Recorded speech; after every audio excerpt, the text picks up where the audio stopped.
पहले पॉइंट पे आओ, क्या लिखा हुआ है, identification of financial transactions and events. तो हमने पढ़ लिया, समझ लिया अच्छे से। Accounting records only those transactions and events which can be measured in terms of money. तो अकाउंटिंग उन्हीं ट्रांजैक्शन एंड इवेंट्स को रिकॉर्ड करता है जो इन टर्म्स ऑफ मनी होते हैं। एग्जांपल इसका क्या हो सकता है, परचेज ऑफ रॉ मटेरियल। अगर आप कोई सामान खरीदते हो तो आप बता सकते हो ना कि रॉ मटेरियल हमने इतने का खरीदा, इतने प्राइस पर खरीदा। तो रॉ मटेरियल परचेज को हम रुपीज में कैलकुलेट कर सकते हैं, मॉनेटरी टर्म्स में निकाल सकते हैं। उसी तरीके से सेल्स ऑफ फिनिश गुड्स, इसको भी मॉनेटरी टर्म्स में निकाला जा सकता है। तो ये हमारी ऐसी ट्रांजैक्शन है जिनको हम आइडेंटिफाई करके रिकॉर्ड करेंगे। उसके बाद आता है मेजरिंग द आइडेंटिफाइड ट्रांजैक्शंस। जो ट्रांजैक्शंस को हमने आइडेंटिफाइड करा उसको अब हम मेजर करेंगे। मेजर किस तरीके से होता है, accounting measures the identified transactions and events in terms of a common measurement unit. यहाँ पर कॉमन मेजरमेंट यूनिट लिया जाएगा। इंडिया के अंदर कॉमन मेजरमेंट यूनिट क्या है, रुपीज। तो कॉमन मेजरमेंट यूनिट क्या होता है, that is the currency of a country. Her country की करेंसी उस कंट्री का कॉमन मेजरिंग यूनिट होगा। इंडिया के अंदर जितने भी बिजनेस हैं, जो भी तरीके के बिजनेस हैं, सब बिजनेसेस के अंदर मेजरिंग यूनिट एक ही होगा, जो कि है हमारा रुपीस। उसी तरीके से सभी कंट्रीज के अंदर सेम मेजरिंग यूनिट होता है जो उनकी कंट्री की करेंसी होती है। तो यहाँ तक क्लियर है। उसके बाद क्या है, अगला स्टेप होगा recording. Recording is the process of entering transactions of financial character in the books of original entry, that is general. तो रिकॉर्डिंग के बारे में अभी तक हमें क्या पता है कि रिकॉर्डिंग जो है वो जनरल बुक में करी जाती है। किस तरीके से करी जाती है, जनरल एंट्रीज की फॉर्म में करी जाती है। तो रिकॉर्डिंग एक प्रोसेस है जिसके अंदर हम बिजनेस की ट्रांजैक्शंस को एंटर करते हैं। और कौन सी वाली ट्रांजैक्शंस को, मॉनेटरी टर्म्स वाली ट्रांजैक्शंस को। अब ये मॉनेटरी टर्म्स को हम क्या बोल सकते हैं, फाइनेंशियल कैरेक्टर वाली ट्रांजैक्शन बोल सकते हैं। वो ट्रांजैक्शन जिनके अंदर फाइनेंशियल कैरेक्टर प्रेजेंट होता है। फाइनेंशियल का मतलब क्या होता है, फाइनेंशियल का मतलब होता है पैसा, फाइनेंस। जब हम बोलते हैं फाइनेंस मिनिस्ट्री, इसका मतलब क्या होता है, ऐसी मिनिस्ट्री जो हमारे कंट्री के फाइनेंस को संभालती है, पैसे को संभालती है। यहाँ पर भी फाइनेंशियल का मतलब वही है। हम बिजनेस की उन ट्रांजैक्शंस को रिकॉर्ड करेंगे, अपनी बुक्स में एंटर करेंगे जो ट्रांजैक्शंस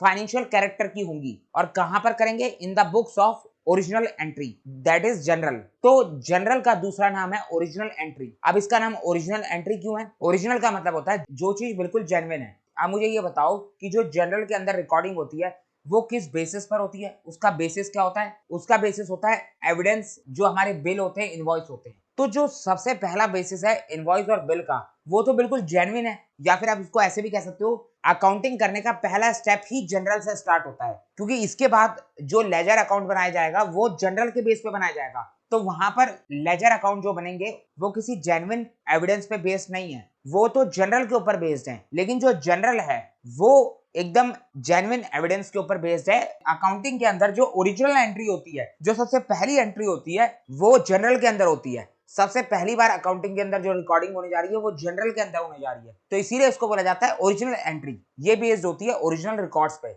अगर मान लो जनरल में ही गलती हो जाए तो लेजर तो अपने आप गलत हो जाएगा। तो सिंपल सी बात है, पहली रिकॉर्डिंग जनरल पे होती है। इसीलिए जो है जनरल को एक और नाम से जाना जाता है primary books of accounts. Primary books का मतलब हो गया पहली बुक, अकाउंट्स की पहली बुक हमारी जनरल होती है। तो समझ में आ रहा है, आगे बढ़ते हैं। अब इसके बाद देखो जनरल के ऊपर कुछ बातें और बताता हूं आपको। This book is further divided into subsidiary books such as cash book, purchase book, sales book. अब देखो हम पीछे सब्सिडरी बुक नाम की कुछ चीज छोड़कर आए थे, मैं ले जाता हूं आपको वापस। ये देखो, इसमें मैंने आपको कहा था कि आप सिर्फ लेफ्ट साइड वाली बुक को देखो, राइट साइड वाले को मत देखो। राइट साइड में क्या है, सब्सिडरी बुक है जो कि जनरल के अंदर ही दी रखी है। तो अब ये कहां से आ गया है और ये क्या होता है। तो देखो कई बार जो है ना, बिजनेस के अंदर बहुत सारी ट्रांजेक्शन हो जाती है, बिजनेस बहुत बड़ा हो जाता है। तो जब बिजनेस के अंदर बहुत सारी ट्रांजेक्शन हो जाती है, डेली बेस पे बहुत सारी परचेज और सेल हो रही है, बहुत ज्यादा नंबर ऑफ ट्रांजैक्शंस हो रही हैं, तो उस केस में जब हम उन बहुत ज्यादा नंबर ऑफ ट्रांजैक्शंस को जनरल में रिकॉर्ड करने जाते हैं, तो यहाँ पर लेफ्ट साइड में देखो, सेल हो, परचेज हो, सैलरी हो, इन्वेस्टमेंट हो, कुछ भी हो, एक ही बुक के अंदर रिकॉर्ड हो रहा है। प्रॉब्लम कहाँ आ जाती है कि जब बहुत सारी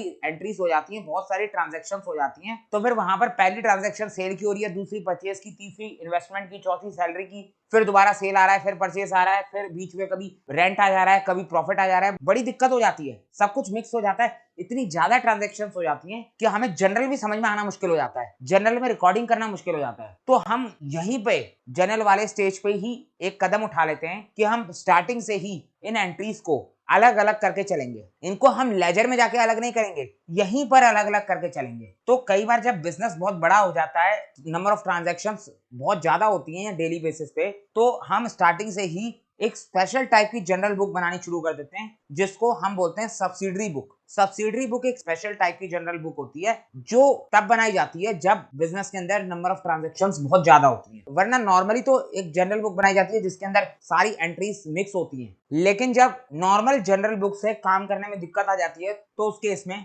हम स्पेशल जनरल बुक बनाते हैं और उसको नाम दिया जाता है subsidiary books. Special general book का मतलब क्या है कि यहाँ पर हम कैश की ट्रांजैक्शंस को अलग रिकॉर्ड करेंगे, उसके लिए अलग से कैश बुक बनाएंगे। परचेज की ट्रांजैक्शंस को अलग रिकॉर्ड करेंगे, उसके लिए परचेज बुक बनाएंगे। सेल्स की ट्रांजैक्शन को अलग रिकॉर्ड करेंगे, उसके लिए सेल्स बुक बनाएंगे। तो इस तरीके से कई सारी बुक्स हमारी बनती हैं। अब सब्सिडरी बुक क्या होती है उसके बारे में मैं अभी डिटेल में आपसे बात नहीं कर सकता क्योंकि अभी हमें सब्सिडरी बुक को समझने के लिए बहुत आगे जाना है। अभी इतनी जल्दी आप सब्सिडरी बुक को नहीं समझ पाओगे। तो सब्सिडरी बुक का फॉर्मेट क्या होता है वो आपको अभी नहीं बताया जा सकता। अभी फिलहाल के लिए आप इतना समझ लो, सब्सिडरी बुक एक टाइप की स्पेशल जनरल बुक होती है। तो समझ में आ रही है यहाँ तक आपको बात? तो यही बात वहां पर लिखी हुई थी, हम पढ़ रहे थे जनरल। तो जनरल बुक जो होती है, this book is further divided into subsidiary books such as cash book, purchase book, sales book etcetera. तो जनरल बुक्स को ही हम आगे फर्दर डिवाइड कर सकते हैं जिसको हम सब्सिडरी बुक कहते हैं। बस इतना काफी है आपके लिए इस कॉन्सेप्ट को समझना। यहाँ पर आगे डिटेल में सब्सिडरी बुक्स के ऊपर तो पूरा चैप्टर आता है, वहां पर डिटेल में बात करते हैं, उसको अभी छोड़ दो, कैसे बनती है सब डिस्कस होगा वहां पर।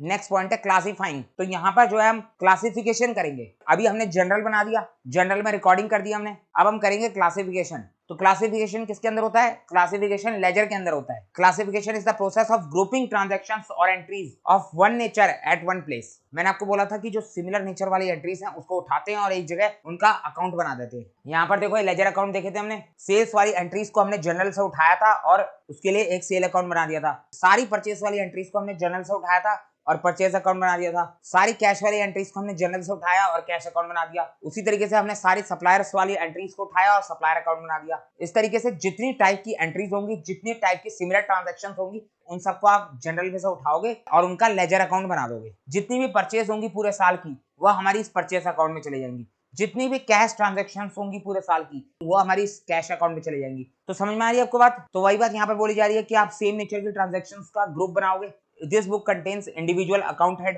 तो इस बुक के अंदर क्या होता है? इस बुक के अंदर इंडिविजुअल अकाउंट्स बनाए जाते हैं। हमने सेल अकाउंट बनाया, परचेज अकाउंट बनाया, कैश अकाउंट बनाया, सप्लायर अकाउंट बनाया। तो यहाँ पर हर एक इंडिविजुअल का अलग अलग अकाउंट खोला जाता है। The transactions recorded in the journal और subsidiary books are posted to the main book of accounts known as ledger. तो यहाँ पर जो लेजर बनाए जाते हैं वो लेजर अकाउंट के अंदर इंफॉर्मेशन कहाँ से आती है? मैंने आपको बताया था सबसे पहले जनरल बनता है। तो जनरल बनाओ चाहे उसके बदले आप सब्सिडरी बुक्स बनाओ, दोनों में से ही हम इंफॉर्मेशन को उठाते हैं और उठा के लेजर में पोस्ट कर देते हैं। और जो ये लेजर होता है इसका दूसरा नाम होता है मेन बुक ऑफ अकाउंट्स। इसका एग्जांपल देखते हैं। For example in Mohan account in the ledger. अगर मान लो हमने मोहन का लेजर अकाउंट बनाया, मोहन कौन है? होगा कोई सप्लायर होगा या फिर जो है कोई डीलर होगा। बिजनेस के अंदर तो हम बहुत सारे लोगों से डील करते हैं, तो कोई भी हो सकता है मोहन। हमने मोहन का एक अलग अकाउंट खोला। All business transaction relating to Mohan are posted so that what is ultimately due to Mohan or due from Mohan can be ascertained। तो हमने मोहन अकाउंट अलग से खोला और उसके अंदर मोहन से रिलेटेड जितनी भी ट्रांजैक्शंस थी उन सबको उसी मोहन के अकाउंट में रिकॉर्ड कर दिया। उसका फायदा क्या हुआ कि फाइनली हमें पता चल गया कि मोहन से हमें क्या लेना है और मोहन को हमें क्या देना है। मोहन से कितना लेना देना है वो सारी बातें हमें अल्टीमेटली पता चल जाएंगी मोहन का सेपरेट अकाउंट खोलने के बाद। तो लेजर का सबसे बड़ा फायदा यही होता है कि फाइनली आपको पता चल जाएगा कि आपको किससे क्या लेना है और किसको क्या देना है। तो समझ में आ गई आपको बात? अभी ये सब बातें आपको थ्योरेटिकल बेसिस पे थोड़ी बहुत समझ में आएंगी। जब आप प्रैक्टिकल करोगे, लेजर अकाउंट खुद से बनाओगे, अकाउंट्स के अंदर तो हमारा काम ही यही है। पूरे अकाउंट्स में हम जनरल एंट्रीज बनाते जाएंगे, जनरल रिकॉर्ड करेंगे, लेजर बनाएंगे, trial balance, profit and loss, balance sheet बनाएंगे। तो हम तो पूरे अकाउंट्स में यही करते रहेंगे और जब आपको ये सारी चीजें बनानी आ जाएंगी तो आपका सिलेबस खत्म हो जाएगा, बात खत्म।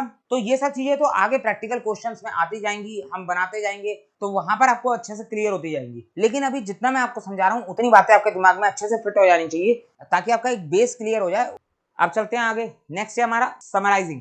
समराइजिंग के अंदर तीन चीजें आती है। सबसे पहला ट्रायल बैलेंस, दूसरा trading and profit and loss account, तीसरा बैलेंस शीट। बस आप इतनी बातें ध्यान रखना। तो जो समराइजिंग होती है उसको क्यों करा जाता है, किस लिए करा जाता है? This involve presentation of data in very easy and understandable manner। तो समराइजिंग के अंदर हम क्या करते हैं, जो हमारे पास जनरल और लेजर में से डेटा होता है उसको एक इजी और अंडरस्टैंडेबल मैनर में प्रेजेंट कर देते हैं। किसके लिए प्रेजेंट करते हैं, किसको समझाना है हमें इजी और अंडरस्टैंडेबल मैनर में। तो कोई है जो हमारे अकाउंट्स को देखने बैठ रहा है, कोई है जो हमारी ट्रायल बैलेंस को, trading profit and loss account को, बैलेंस शीट को देखेगा? क्या कोई बैठा है हमारे बिजनेस पे नजर रख के? किसको समझाना है? क्या ओनर समझने बैठा है? तो बिल्कुल ओनर भी समझने बैठा है। ओनर भी तो देखना चाहता है कि मेरा फायदा हुआ कि नुकसान हुआ। और कौन बैठा है? क्या कोई और भी लोग हैं जो आपके बिजनेस को देख रहे हैं, आपके बिजनेस के ऊपर नजर बनाए हुए हैं कि आपके बिजनेस में फायदा हो रहा है कि नुकसान हो रहा है? तो बिल्कुल बहुत सारे लोग हैं। कौन है वो? तो उनको हम कहते हैं अकाउंटिंग यूजर्स।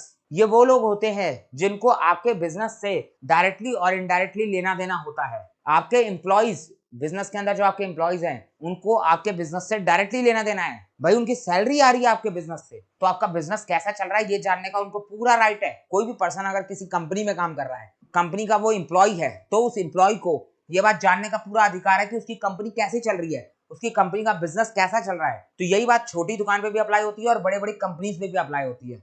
और कौन कौन लोग हैं जिनके लिए हम डेटा को इजी और अंडरस्टैंडेबल मैनर में प्रेजेंट कर रहे हैं? तो यहाँ पर क्या बोला गया है? And useful for internal and external users of accounting statement. जो ये हम फाइनल अकाउंट्स बनाते हैं, मैंने आपको बताया था फाइनल अकाउंट्स का मतलब क्या होता है, trading and profit and loss account plus balance sheet, इनको हम फाइनल अकाउंट्स बोलते हैं या फिर फाइनेंशियल स्टेटमेंट बोलते हैं। तो जो ये हम फाइनल अकाउंट्स बनाते हैं या फाइनेंशियल स्टेटमेंट बनाते हैं, इसको हम अकाउंटिंग स्टेटमेंट भी कहते हैं। ये एक तरीके से अकाउंट्स की एक रिपोर्ट होती है जो हम किसी के सामने पेश कर रहे हैं, दुनिया को बता रहे हैं कि हमारा बिजनेस अच्छा चल रहा है कि नहीं चल रहा है। क्यों बता रहे हैं अभी आपको समझ में आएगा, किसको बता रहे हैं ये भी समझ में आएगा। ध्यान से मेरी बात सुनते चलो। तो फाइनेंशियल स्टेटमेंट्स को हम अकाउंटिंग स्टेटमेंट्स भी बोलते हैं, अकाउंटिंग रिपोर्ट्स भी बोलते हैं, अकाउंटिंग इन्फॉर्मेशन भी बोलते हैं। तो अकाउंटिंग के स्टेटमेंट्स के हमारे पास कई सारे यूजर्स होते हैं, कई सारे लोग होते हैं जिनको आपकी फाइनेंशियल स्टेटमेंट को यूज करना है, जो आपकी फाइनेंशियल स्टेटमेंट के यूजर्स हैं। कौन है वो लोग? एक बार सबसे पहले उन्हीं को जाके देखते हैं, उसके बाद वापस इस टॉपिक के ऊपर आएंगे।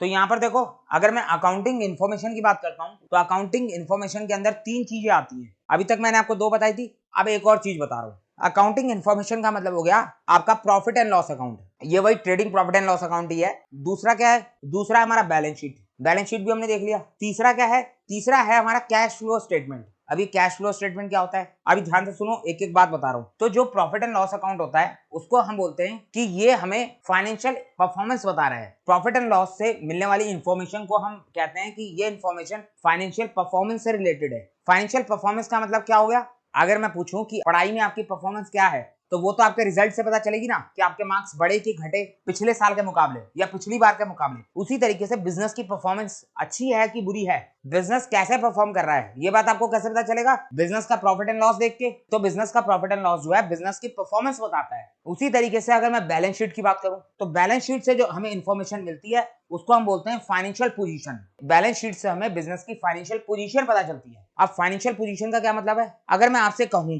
कि आपकी फाइनेंशियल पोजीशन क्या है, तो आप कैसे अपनी फाइनेंशियल पोजीशन बता सकते हो? क्या अपनी इनकम से बता सकते हो? नहीं, आपकी इनकम तो आपकी फाइनेंशियल परफॉर्मेंस है। अगर मैं आपसे आपकी फाइनेंशियल पोजीशन पूछूं तो वो पता चलेगी आपकी प्रॉपर्टी से, आपके पास कितनी असेट है, कितनी लायबिलिटी है, उससे पता चलेगी। अगर आपके पास अपना घर है, अपनी गाड़ी है, तो आपकी फाइनेंशियल पोजीशन अच्छी होगी। और अगर मान लो किसी पर्सन के पास 2-2 3-3 घर है, 2-2 3-3 गाड़ी है, तो उसकी फाइनेंशियल पोजीशन आपसे भी बहुत ज्यादा अच्छी है। तो फाइनेंशियल पोजीशन कैसे पता चल रही है?